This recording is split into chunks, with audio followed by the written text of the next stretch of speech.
Good morning. It is Tuesday, December 19th. Here's what we're working on this morning. The UN Security Council is set to weigh a call for a ceasefire in Gaza. A winter weather travel advisory is in effect as snow hits the GTHA. And the trailer for the fourth Kung Fu Panda movie is out. There are new characters.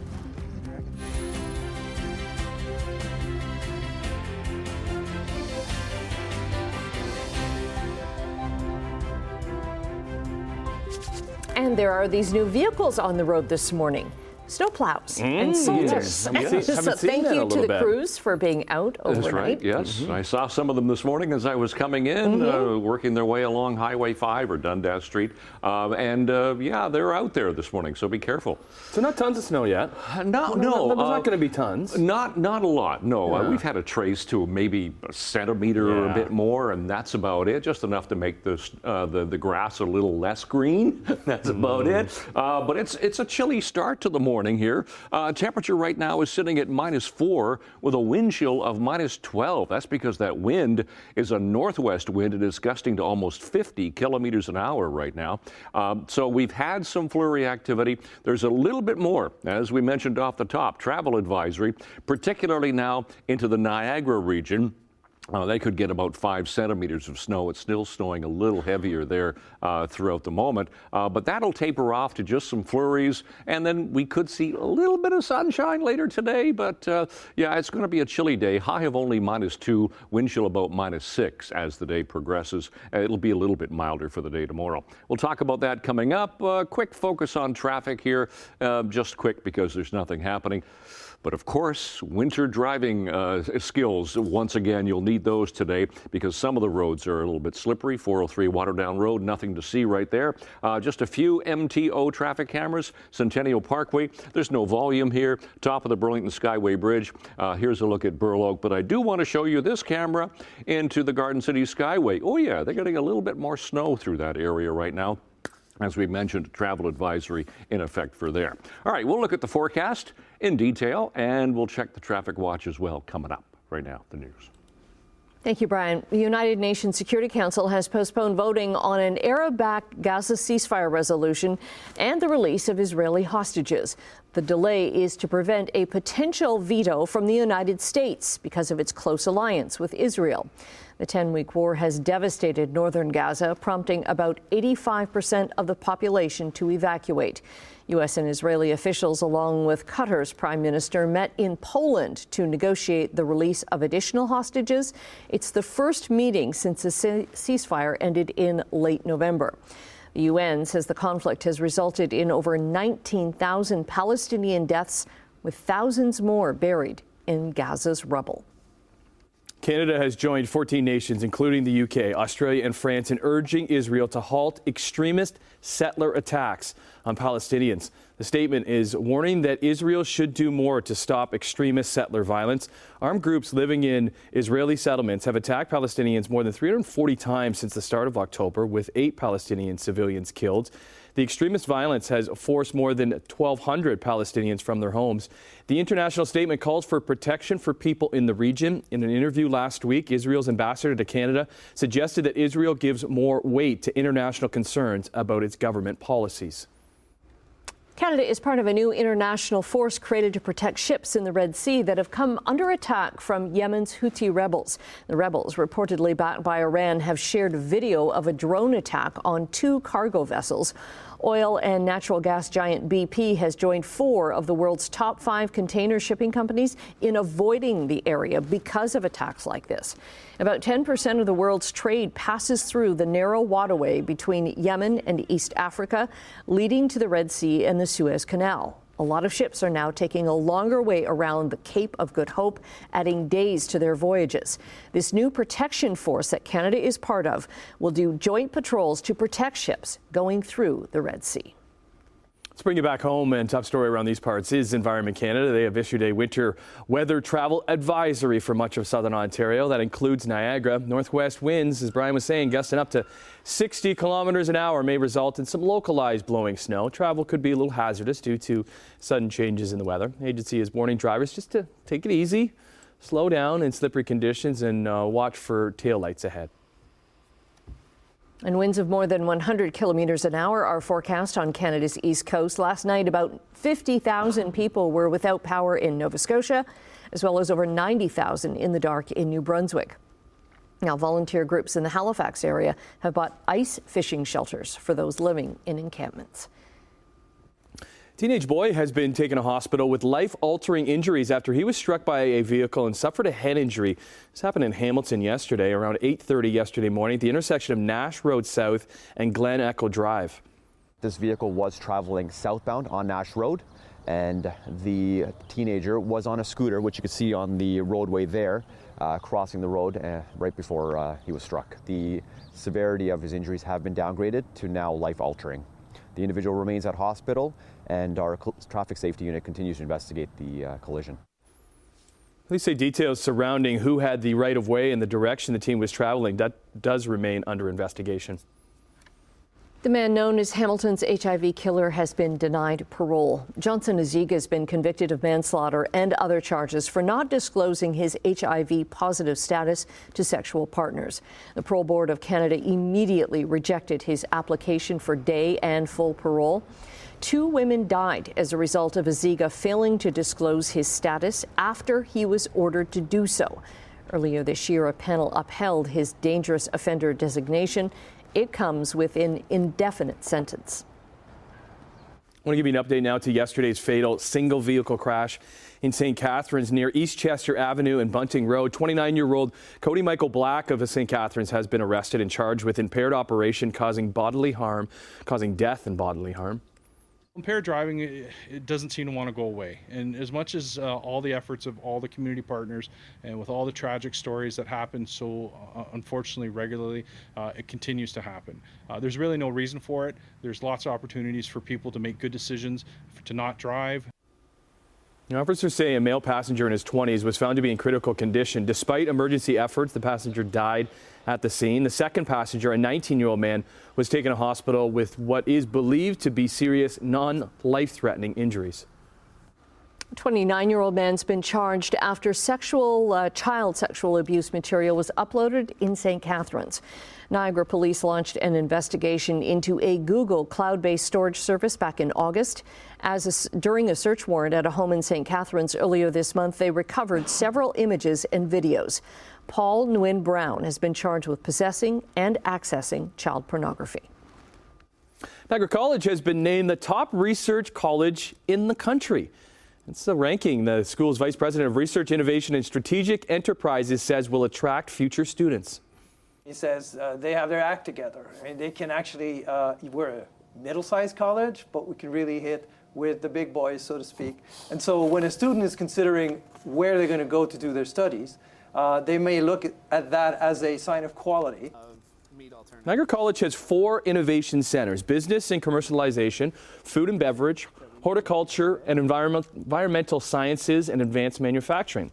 All work with small and medium-sized businesses in research, innovation, and development. This is the second time in less than 5 years Niagara has been named the #1 college in Canada for research funding. Salvation Army is feeling the impact of tough economic times. Its annual survey suggests that 25% of Canadians and 40% of single parents are extremely concerned they will not be able to cover the cost of basic needs this year. And while the numbers of those struggling rise, donations to support them have dropped. The Salvation Army is asking anyone who can to make a donation. Well, it's not a partridge in a pear tree, but a family in Lexington, Kentucky got quite the surprise. They found something else living in their Christmas tree. It was an owl. They had already decorated the tree, and 4 days went by before anyone spotted it. Oh, there it is. It was gently removed from the tree, and they let it fly back into a wooded area. What a hoot that is. Who's in the tree? Who? Oh. That's pretty cool. At least it wasn't a squirrel. Christmas vacation. Clark knows what a squirrel can do. Our stuffed squirrel is in our tree, hiding there, waiting to spring. Not as vicious? Okay, let's get into sports line. Good stuff there. All right, struggling Raptors back on the home court. Losers of 5 of their past 6 games. Luckily, they had the equally struggling Charlotte Hornets in town, but Toronto needed a big final quarter to pull this one out. Rozier, good job by Scotty. Just takes it away. He's out on the break. Gives it up. Siakam. How about that, Scotty B? Yeah, big night for Scotty Barnes, who was doing it at both ends of the floor. He scored 10 of his 22 points in the fourth, matched a career high with 17 rebounds. Pascal Siakam, also good, led the way with 27 points as they outscored the shorthanded Hornets 35-18 in the final frame and got the 114-99 win. They welcome the champs from Denver into town tomorrow. Block number 7 on the night. It ties Ibaka's OKC record for most blocks in 2 games. Shea just glued Jaren Jackson Jr. to the floor. Yeah, always have to check on how our boy, Hamilton boy, Shea Gilgeous-Alexander is doing. He was his usual fantastic self in OKC as the Thunder would easily tame the Memphis Grizzlies. Canada's Athlete of the Year would drop 30 points in only 3 quarters. They crushed the Grizz 116-97. He'll switch sides. Suzuki to Caulfield, waiting, back to Barron, shooting, scores! On the ice in Winnipeg, Montreal's Justin Barron scored the overtime winner with his brother Morgan on the ice for the Jets. The Habs take it 3-2. Burlington's Josh Anderson scored his 4th of the season for the Habs, with all those goals coming in the past few games after being held scoreless through the first 29. Montreal is in Mini on Thursday. Leafs host the Rangers tonight. Lock, end zone. It is caught. Touchdown, Seattle. Ooh, what a finish for the Monday Nighter from Seattle, where backup QB Drew Lock hooked up with Jackson Smith and Jigba for that beautiful 29-yard touchdown to propel them into the 20-17 lead over Philadelphia. And the Eagles' Jalen Hurts was intercepted by Julian Love to end the game. And Philly, 3rd straight loss. Seahawks keep their playoff hopes alive. They moved to 7-7 on the season. Eagles dropped to 10-4. Let's finish with some great news for Canadian quarterback and Oakville native Nathan Rourke, who was selected off waivers by the New England Patriots to be in on the Jacksonville Jaguars practice squad. He was waived on Monday and only be picked up by the Pats. So Rourke, who won the CFL's Most Outstanding Canadian Award back in 2022, was great in the preseason for the Jags, but wasn't able to crack the roster. He'll get an opportunity, hopefully, in New England. 6:12 is the time on this Tuesday morning, 19th of December. Now, we have had some light snow. It's a little heavier in the Niagara area right now. That's why Niagara still has a travel advisory. In effect, it's been dropped for the Hamilton area. But, yeah, we've had some light snow, so the roads could be really slippery in a lot of areas. To our exclusive camera, 403 and Waterdown Road.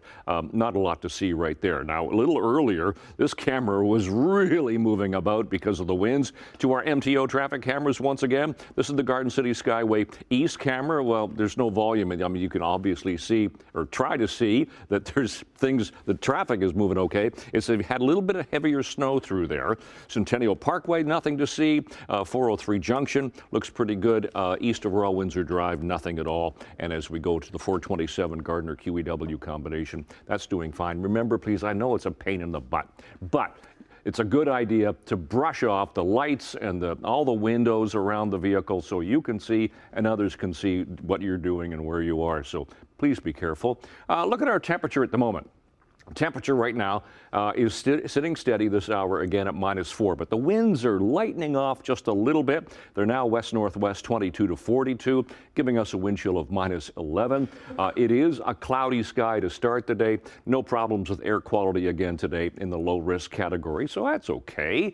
Bus stop forecast for today. We're looking at flurries still lingering. It's going to be windy throughout the day. Winds could gust to 50 kilometers an hour. We're looking at a high today of -2, but you factor in the winds, it's going to feel like -6. So here's a look at the satellite radar picture. Now this shows us cloud cover and precipitation. The blue is the snow flurry activity that we've had on this loop over the past 6 hours. You can see how Niagara is still getting a little heavier concentration of some snow flurries. What we're looking at for the day today is that northwesterly flow to continue. A little bit of clearing is possible for later on. Just a few clouds overnight tonight, and we could see a bit of sunshine for the day tomorrow. But temperatures today are going to be below seasonal. Temperature, well, 0 for Niagara with a bit of flurry activity. Same flurries, but -2 in the west end of the lake and 0 for Halton, Peel, Toronto. Tonight, maybe not quite as chilly, -2, -3, -5 for Brantford. Wind chills down around -9, but skies will try to clear. And then tomorrow, we'll see some sunshine for the day tomorrow. I'm going to climb to the plus side, +1 and +2 degrees for the day tomorrow. So we'll get back into some sunshine. Whatever snow is going to start to melt. So out the door this morning, cloudy, windy, temperature right now -4, wind chill -11. Long range in a few minutes. Tim. Okay, let's look long range now into the next half hour and chit chat with Emily Vukovic. That was supposed to be my best kung fu. Hoa! It's hiya! That's how my kids do it, but theirs is taekwondo. Martial arts. It's all the same, right? Okay, Kung Fu Panda 4 is coming out. We're going to take a sneak peek at that preview. Jack Black still involved?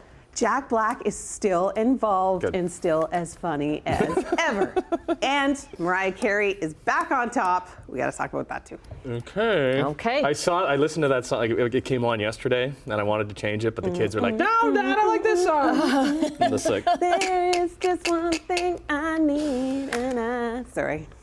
Okay, moving right along. Coming up in business news, Ontario is set to release its spending plan today. We've got the details coming up.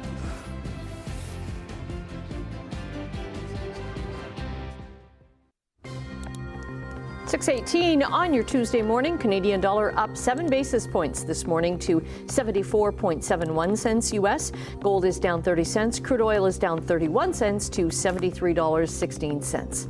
In midday trading in Europe, markets up in London, Frankfurt, and Paris. Off to Asia. Markets are up in Tokyo, down in Hong Kong and Shanghai, or up slightly in Shanghai. North American markets started the trading week. Some gains across the board. I wonder if that means it's only up 0.86 cents. Is that only up $1 or you think 86 points? What do you think? 0.86, not quite 1 point. Gotcha. Okay, so up slightly. We'll see how the markets do when they open on this December the 19th at 9:30 this morning. I think it's up just a titch. Just a titch. Just a titch. Well, Ontario's Financial Accountability Office set to release an update on the province's 2023-24 spending plan today. The report will review unaudited spending by the government over the first 2 quarters of the fiscal year. The province spent $2.6 billion less than planned in its first quarter, with fewer investments in health and electricity subsidy programs. StatsCan is set to release its November Consumer Price Index numbers this morning. Economists say that Statistics Canada will very likely report the country's inflation rate fell back to 1 to 3% target range. Now, the inflation rate was 3.1% in October, and they're forecasting 2.9%. They're thinking that's going to be the reading today, and that is due in large part to falling gas prices and slowing growth of food prices. Canadian auto companies have to double electric vehicle sales within 3 years if they're going to meet a newly proposed national mandate. Environment Minister Stephen Guilbeault is setting a target. Well, he said it a year ago and is set to reveal the final rules under the Canadian Environmental Protection Act today. StatsCan says in the first 9 months of this year, there was a 10.3% increase in new electric vehicle registrations. Now, the company that bought Stelco in Hamilton 16 years ago is being acquired by Japan's largest steelmaker. Nippon Steel is buying U.S. steel for $14.9 billion U.S., assuming its debt. Nippon will pay $55 a share for U.S. steel in a deal to boost its manufacturing and technology capabilities. The move will also expand Nippon's production into the United States. U.S. Steel bought Hamilton Stelco back in 2007, then went into creditor protection in 2014. Taking a break right now. Brian's going to be back with your traffic and your 7-day forecast, including that winter travel advisory. 6:24 is the time on this Tuesday, December the 19th. What I can say about traffic this morning, we have no collisions, not a lot of volume, but road conditions, they're poor this morning. Even the major routes, there's going to start to be snow covered, particularly in Niagara, where there is a travel advisory right now. Temperatures at the moment, -4 for Hamilton. Wind chill -11, same for Mississauga, -3 Toronto and Grimsby. Now, Brandon just sent this to me a few minutes ago. This is a shot from Fort Erie. Fort Erie has a lot more snow than the rest of the Horseshoe has. Niagara Falls has a bit, but Fort Erie really got slammed with some snow throughout the overnight hours. Not sure exactly how much there. Those are our sun times and our seasonal temperatures for today, records as well. And as you can see, a little bit of flurry activity is possible in our forecast, particularly this morning. We could get just fairly cloudy skies by the first bell, -4, -2 after school. A little bit of sun is possible, but there's that -2 high for the day today, but a wind chill of -6 later on. So it's going to be a pretty chilly day. -4 tonight, wind chill down around -9. Tomorrow on the plus side, and we'll get some sunshine back. Some sun for Wednesday, a mix of sun and clouds as we get into Thursday, and winter arrives Thursday night, both days +1. And it gets milder as we head toward Christmas. Not a lot of sunshine. Cloudy Friday, Saturday, and Sunday, 2, 4, and 6, and some showers, it looks like now, for Christmas Day and 7. That's a look at your forecast. Annette, Tim. As somebody that does need to travel over Christmas, that is good news. I know we want snow, but like it's good for all the traveling that has to happen. Okay, the world's largest edible gingerbread village is on display. It includes 1,251 entirely edible gingerbread houses. A creator of this is called Gingerbread Lane. John Lovitch went to culinary school to become a chef. But when he entered his first gingerbread house competition, he lost. So now this is his full-time job. It's a year-round operation, making every piece of this gingerbread village himself, down to the homemade ingredients for the base. It took him 3 days to assemble it. When can you start eating gingerbread houses? That's a question we're getting in our house right now. We never ever had them. I've never had a gingerbread house. Oh, really? Yeah. Okay. I'm asking you at home then. When can you? So we put together our gingerbread house. It's sitting on the mantle. Okay. Doesn't it get really stale? I would think so, but that doesn't really matter because there's candy in it too. Okay. So can you eat those gingerbread houses? I might have had a piece last night, just at the back that nobody could see. See, I'd be afraid of cats licking the icing off the roof. Oh, they'd be doing that too, because it does look delicious. All right, off and running on this Tuesday morning. Little tricky, depending on where you're from. Brian has all that coming up for you after this.